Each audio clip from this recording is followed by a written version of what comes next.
Welcome everyone to this live broadcast of Manufacturing Talk Radio. I'm Tim Grady. I am here with Lou Wise, who is the founder of Manufacturing Talk Radio. And we are always pleased to talk to Tim Fiore, who is the committee chair from the Institute for Supply Management, about the Purchasing Manager's Index number and the sub-indexes, which really make up what's happening in the report. Tim, thanks for joining us again. Good to be here, guys. Good to see you again. Thank you. So the headline number looks strong, and we'll get into the sub-indexes as you walk us through them, because there's some interesting movement there. Okay, you're absolutely right. So we came in close to last month's 53. I mean, if you accept the fact that the index is pretty much operating in a plus or minus 12.5 point kind of band, 25 point total, we're probably up about 10% in terms of production, PMI output in the month of July, which is pretty good. But if you look at the 5 sub-indexes that go into that number, you're seeing a bunch of shifting. And the first point here is that generally you're not seeing heavy moves. So that means that we're kind of making our way towards that equilibrium between demand and supply that we've been searching for, that, manufacturing economies and economies in general will always try to adjust to get there. So, let's start off with the demand side: new orders, new export orders, backlog, and customer inventory. So new export orders came up, new orders kind of came down. I believe that is a result of a long period of over ordering that will continue to be in a state of over ordering for quite some time. I think that really, depending on the industry sector, we probably doubled our lead times at some point in terms of the ordering periods. And that's going to take a little while to clean up. We'll talk more about that in the end. The backlog continues to come down, primarily because new order rates are slow. So it's still growing, but at much slower rates. And then finally, the customer inventory number got close to 40, which is a little bit of a concern. But the panelists are probably believing that since the new order rates are slowing, then most likely the customers have more inventory on their shelves of their product than they did the prior month. So, okay, fine. When it gets to 45, 46, that's about right. That's an appropriate tension level. We haven't been this close in, I don't know, 40 months or something. I think we're 20 months into an under 40 expansion. This one got really close. So demand is where it probably ought to be. It's not taking off crazy. You wouldn't expect it to take off crazy. It didn't contribute to the PMI. It actually took it down because of those 4 numbers. Only one of them goes into the PMI index. So now let's look at consumption. This is the employment and the production number. It's generally, you put the 2 numbers together, it's plus or minus 1-2 points every month, primarily because first you couldn't get parts, and then you didn't have labor. And I think the parts issue is starting to resolve itself outside of some critical parts like chips and things. The employment issue remains a big problem because you still have a high level of quits, and you're targeting 100 people on the factory floor. You hire the 10 that you needed to get to 100, and you got 5 who quit. So that's continuing to happen. And it seems like in the month of July, even to a higher rate, which you'd be surprised in the vacation periods. Maybe people took vacations in June and then left their jobs and they came back. But okay, it still hasn't gotten to its right potential. We need that employment number to get to 52, 54. Production number will pop up too with it. That's good. So the big story is really on the input side here: the supplier deliveries, the import number, prices, and manufacturing inventory. So supplier deliveries, it's now at a level that I would consider to be pretty appropriate tension, 55.2. That's pretty good. I mean, I don't want them delivering faster. That's not good. So below 50 is not very good. Above 50, below 60, 57, 55, 54, all good. That means we have an appropriate amount of tension on the supply chain. Import number finally came back almost 4 points in a month. That reflects the fact that the ports are getting goods processed, and that the sailings that occurred a month or 2 ago out of China finally got here. They got unloaded, they're on their way. So I think that's an appropriate thing. We'll see what happens as the holiday season hits and what the ports do with that, and the whole longshoreman remains an open issue. Prices coming down to 60. We've seen steel come down. We've seen copper come down, primarily because of China. We've seen aluminum come down. We've seen oil come down. I don't know how much of that 60 is oil related, because oil impacts everything: transportation, energy, raw materials, because you need oil energy to convert product. So we're going to see where that goes. 60 is the lowest level we had in quite some time. You see it come down to 55 and stuff. That's probably where we want to be. I don't know. I think everybody's hoping that it goes below 50. I'm not sure how it gets there, especially with the volatility in the oil market. So the other big story for the month is manufacturing inventory. Now, keep in mind, I don't know if I mentioned this, we're still 6-to-1 positive demand versus not so positive, 6-to-1. That up from 3-to-1 in June. So all the panelists are still saying, I'm feeling good about demand through the rest of the year. I'm not concerned about demand. So they're shifting from supply chain issues and prices to, responding to the headlines all over the place about recession. So they're giving me much better comments for the period, and that is, I'm going to give you some feedback on what we see for demand, and it's still 6-to-1. That's really good. If all the recession doomsayers were right, that would be closer to 1-to-1. But the fact is, it's 6-to-1, which is really positive. So let's get into the manufacturing inventory. Now, if you recall, it's raw material, semi-finished goods, it's intermediate materials, and to some extent, it's finished goods. And we've had a real big mix here because people would take whatever they can get, maybe 3 or 4 months in advance of when they normally needed it, so that they could focus on the 1 or 2 or 3 critical parts that they absolutely needed. There's a lot more comments in here responding to this recession coming thing about buyers being stuck with extended order streams out there and significantly higher manufacturing materials in their facility, and what happens to those extended order streams if something happens where demand does come down and output comes in, and they start to look at layoffs. If you look at the entire manufacturing inventory value chain, each company has a piece of it under their P&L in their facilities, responsible for it on their books. Then there's a big piece of it sitting out there in the supply base. And when you've been dealing with 2x lead times for 1.5 years, there's a lot of it out there that you cannot ignore, because it's got to find its way to somebody, and that somebody is probably you who ordered it. And you remember all those comments months ago about no cancel, no defer. I got to place these orders with no cancellation, no defer. Companies were telling them, look, I'll take your order, but you can't cancel it, you can't push it out. And people know that. So they're trying to climb up on that stuff, and to make sure that they can use it, they're not adding to that. And that's why you see the new order rate contracting, because if they were still placing orders like they would continue to be adding to that. And that's a supply manager's problem when things get soft. Everybody looks at working capital. Our job is to help manage that inbound materials, and part of that is to make sure that we don't have extended order streams out there that we got to deal with. So that's a lot. And I gave you the summary 10 minutes of the PMI, the manufacturing sector for July of 2022. Let's go back to pricing.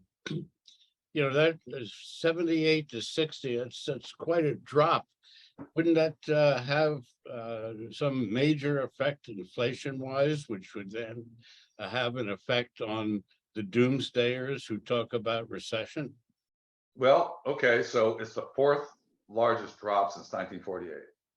I think that's a cool number. That's a cool number. Yeah, it sure is.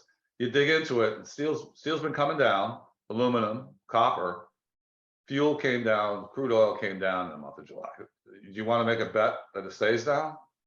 No, I wouldn't bet on it. I'm really concerned, and that touches everybody. So when people say your price is up, down, or the same, if they're paying fuel surcharges and now all of a sudden the fuel surcharge drops, you're going to see that comment come in. It's really hard for me to kind of separate what's driving that decline in price increases. A 60 level is still pretty high. I mean, in a normal grow out period, 60 would be pretty high. So, but it's anybody's guess what happens to fuel energy in the month of August. I think the concern really is what happens in the fall when this whole European move to stop receiving Russian oil hits, because that's going to, I mean, you could be looking at $150 a barrel easily. And that's a global price. So it impacts everybody, whether there's access to the material or not. So I like the fact that the prices number came down. It's about time. Does it mean less inflation? I don't know. I think it probably means a less increase in the inflation rate. If you match this against the ISM forecast, if you remember, we started the year we thought by May of this year, we'd see an 8.4% growth in prices, and that by December, it would be 8.1. So we predicted that the second half of the year, we peak out at the end of the first half, and by the end of the second half, we pretty much be about the same level as the June timeframe. When we updated that in May, we said that we've already seen 11.4%, so 50% growth in the amount, but that by the end of the year, we see an 11.1%. So we still said that the profile remained, except that the price level would be higher. And a lot of that had to do with Russia invading Ukraine, the energy side and the food piece. So, so our PMI number, the prices number is coming down to 60 from something, well, let's see, we were 84.6 back in April. That's a 25-point drop in 4 months. So it kind of fits the whole narrative that, maybe we'll get back to a 50-point, which then you go back to the forecast we did in May that says that we're going to run at a fairly high level through the end of the year, but we're not going to continue to grow the price structure. So I think I feel good about our forecast that there's still a connection there. And I think the fact that prices came down to 60 is really good. I'm just concerned that a lot of that had to do with oil prices coming down in a month. A little off the topic, what's your thoughts on what's going on in regards to food? Ukraine's 60 million tons or whatever that was on that ship that had been detained. There are shortages continuing. Where do you feel that's going to go? Well, I think freeing up grains and corn and wheat and stuff for the African and the Asian continent is really good. I hope that works out. I really do. Funny thing is that our food and beverage sector actually contracted in the month of July to 48. So you think with all the people out there picnicking and beaching and eating out, you think that number would go up. The new order rate pretty much flattened out. Now this could be some amount of demand destruction. Our area is primarily packaged food and preparing food for packaging. It's not agriculture. Production was slightly off from the prior month. Employment, which is a big piece of this business, was off. And that could be the reason why production was off. It was contracting at a 45. So that's because employment is big here. Supplier deliveries were flat. Inventories were down. So, okay. The concerning thing was customer inventories were north of 50. So what the food and beverage community was saying, that our customers have plenty of their inventories are high. So I don't know how that kind of chalks out here. Backlog flat. New export orders pretty significant at 57. Prices coming down, but not at the 60 mark, just a little bit north of that. And imports constrained. So I don't know what's happening here. We had two industry sectors contract, not heavily, 48 kind of thing. Chemicals and food were two of them. Chemicals is number 2, so that's like 50% of manufacturing. And food and beverage is number 5 now, very close to petroleum and coal products. But I'm probably more concerned with chemicals because it's been showing signs of getting ready to contract for about 3 months. And it's a global commodity. Remember, it's plastics, basic chemicals, intermediate chemicals, pharmaceutical. That's the primary elements that go into it. And we've had advantaged natural gas. We still do compared to the rest of the world. So you'd think we'd still be able to export it if there was demand out there. But chemicals saw, a contraction here, a point. Okay, not a big deal, but concerning new orders down below 45. Okay, maybe they overordered. Production flat, employment contracting, but it's not a big employer, so not that concerned about that. Supplier deliveries flat, inventories down, customer inventories again above 50.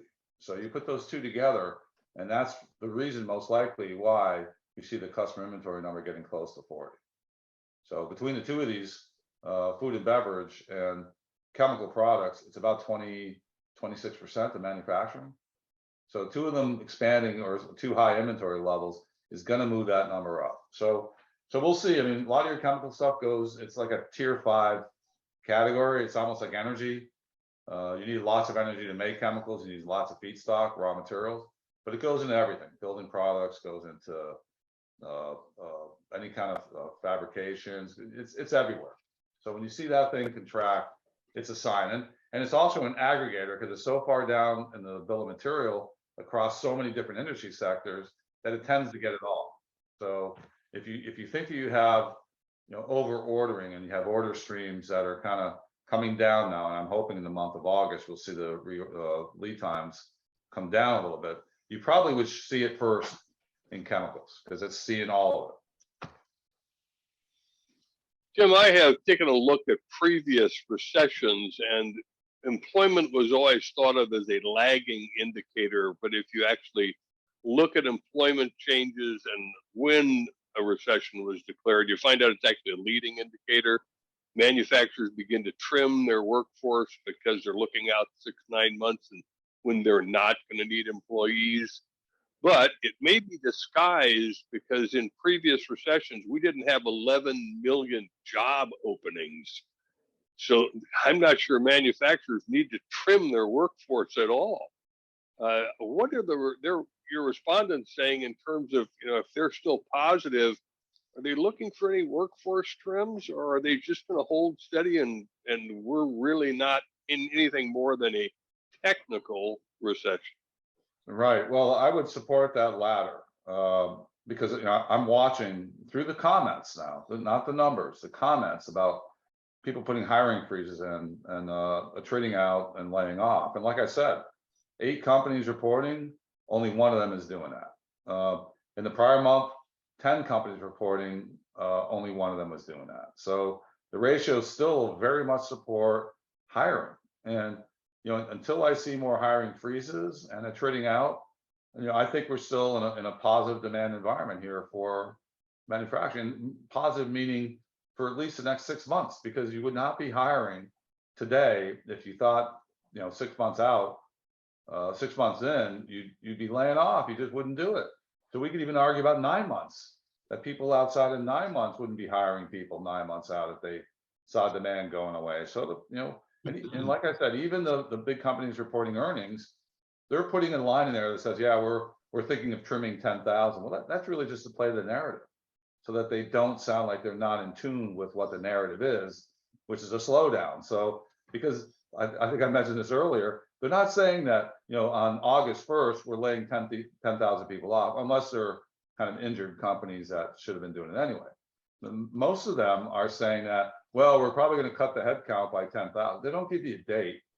So they're checking the block that management is in tune with having to reduce headcount at some point. In the meantime, they're going to hire 20,000 people between now and the time they let go of the 10. And sometimes that's a good cleansing. So you hire 20,000, then you clean out the 10,000 that are not performing to your expectations. That used to be a common method. To your point, Tim, about employee count and so on, not to bring up a competitor, but I will, the machine tool index has been rising steadily over the last several months. Their numbers are always 2 months behind, but they're a good indicator for what's 6 months out. So the last report indicated that come the fall months, things are going to be a-okay. Yeah, I don't disagree with that. Let's see, our machinery sector is probably, they would be in our machinery sector. So machinery is still expanding, above the PMI number. But there have been some changes, new order levels, because there are long lead times, just like machine tools are. We're now contracting more so on new orders than the headline new order number. Production is flat month to month, down from some pretty significant growth rates in May and April, but so they're flat. Employment seems to be growing, higher, significantly higher than what the headline number is. Supplier deliveries got better, 75 to 57. So that's a huge step. And inventory is down. It's still above the level that we're reporting generally. Customer inventories at 37. I mean, that's great. Okay, that's good.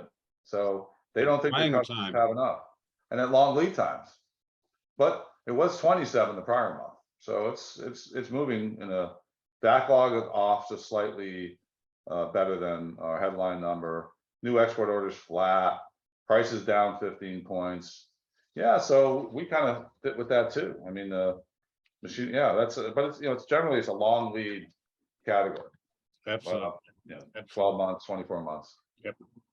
How are chips doing in coming through to the automotive industry, Tim? Has that begun to wane, or are they still pretty restricted?